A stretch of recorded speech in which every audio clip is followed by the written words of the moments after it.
Štai čia jūs matote vieną prestižiškiausių Kauno mokyklų.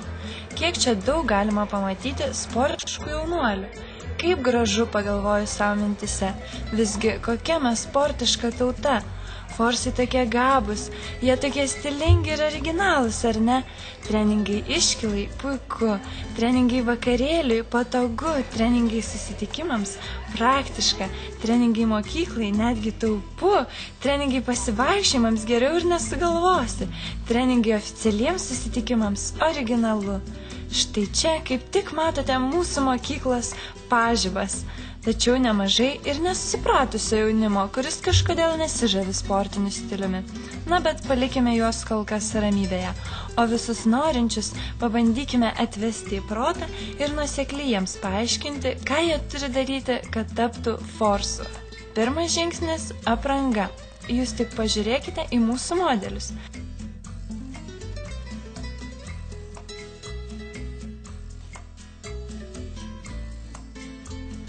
Taip pat neatsiejamas tikro forso atributas yra gremėzdiška cepa ir pikta veido išraiška. Atkreipkite dėmesį į spalvingumą ir paloskių juostelių skaičių. Jų skaičius rodo verchumą, taigi jų turėtų būti kuo daugiau. Kas be ko, nesusigaudantys žmonės turbūt klausia savęs, o kur treningų galima įsigyti? Treningų stygiaus problema yra visiškai išspręsta. Jų galima įsigyti bet kuriame turguje ar parduotuvėje, pasirauskime, dar kitaip vadinamoje second hand. Jei ieškosite savo išeiginio treningo, būtų geriau, kad jis išsiskirtų savo spalvingumu, taip pat juostelių skaičiumi ir būtų su kokios nors garsios firmos ženklu, pavyzdžiui, Audimas, Adidas, Nike ir kitais.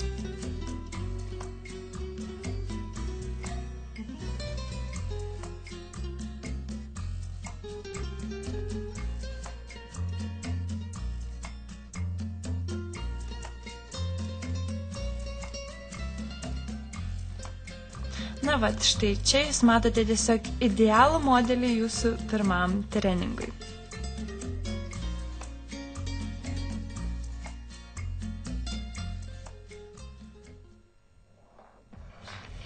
Na, o dabar apie eiseną.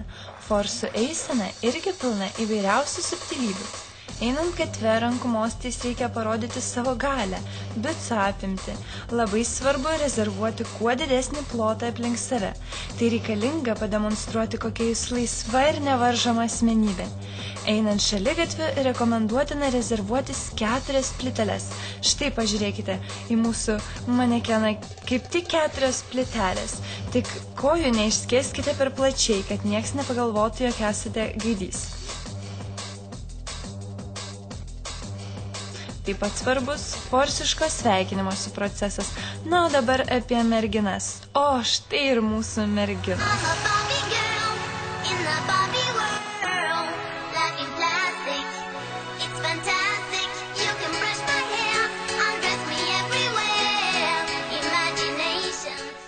Kaip jau supratote, sportiški vaikinai tiesiog nerealiai traukia kitos lyties atstovės, taigi tai yra dar vienas sportinio stiliaus privalumas.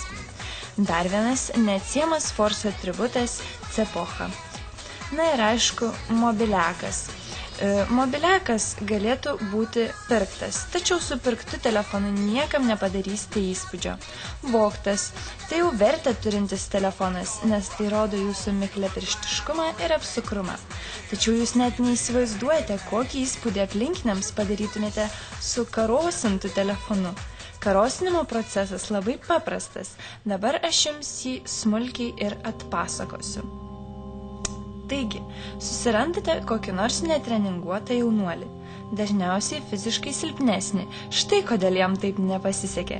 Tačiau jei vis dėlto abejojate jaunuolio fiziniais sugebėjimais, pravartu būtų į pagalbą pasikviesti kelis draugus. Aišku, paskui teks su jais dalintis užkarosintą telefoną nupirktom Haros bonkom. Na, bet nesmė. Antras žingsnis – išsiaiškinate su draugais veiksmų planą ir susigalvojate kuo daugiau įvairiausių gyvūnų, gyvulių ir rusiškų lytinių organų pavadinimų, kuriais netrukus apvadinsite jaunuolį.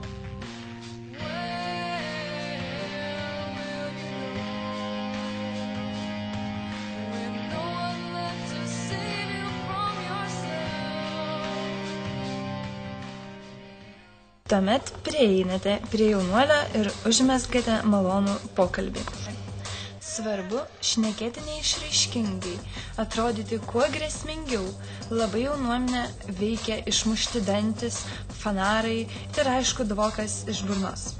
Na, o tada, kairę arba dešinę, kaip jums patogiau, smūgiuojate jaunuoliui į žandikaulį ir tuomet jau rodote savo šokio judesius, kulnu presuojate jaunuolio galvą ar šonus. Na ir aišku, kai jūsų auka jau nebesigaudo aplinkoje, tai iškraustate jo kišenių turinį ir pasiskolinate mobilųjį telefoną. Kaip supratote, karosintas mobilus telefonas yra kaip medalis ant jūsų didvyrio krūtinės. Ar verta sakyti, kokį įspūdį po tokio didvyriško poelgio jūs padarysite merginoms? Jūs turbūt turėsite kompaniją visam vakarui, o gal ir nakčiai.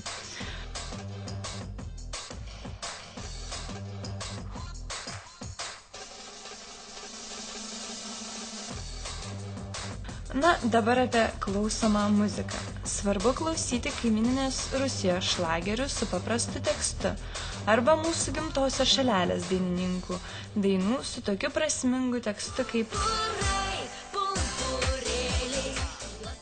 Svarbu, kad dainos ritmas nebūtų retesnis nei 120 bpm, 130 bpm. Ir aišku, vos nepamiršau paminėti, tikras forsas turi daug pakelti, tai reiškia gerti degtinę maždaug stiklinėmis.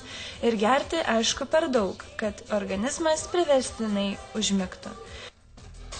Na ir paskutinis dalykas, pertraukas jūs turėtumėte leisti tualetuose rūkydami. Na, tai lyg ir būtų viskas apie forsišką gyvenimo būdą. Linkime jums sėkmės ir viso gero.